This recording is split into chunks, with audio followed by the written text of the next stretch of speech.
नमस्कार. Engineering admission 2026 संदर्भात महत्त्वाचे अपडेट आलेले आहे. तर महत्त्वाच्या अपडेटमध्ये गव्हर्नमेंटनं काही महत्त्वाचे चेंजेस केलेले आहेत. ज्यामध्ये पूर्वी 4 राऊंड होते.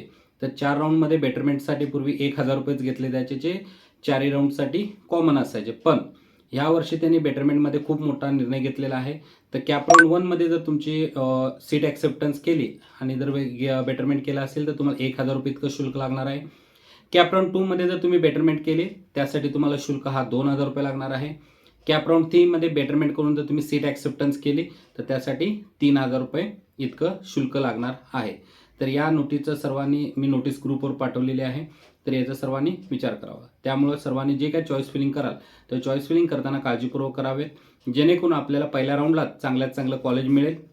जेणेकरून अपग्रेडेशनमध्ये चांगलं कॉलेज मिळेल तरच आपण पे करू. नाहीतर तुम्हाला 1, 2 आणि 3 जवळपास 6000 इतका कॅप राऊंडमध्ये खर्च आहे आणि हे पूर्ण फी नॉन रिफंडेबल आहे, याची नोंद घ्यावी. धन्यवाद. अशाच महत्त्वपूर्ण माहितीसाठी चॅनेलला सबस्क्राईब करा. धन्यवाद. थँक्यू.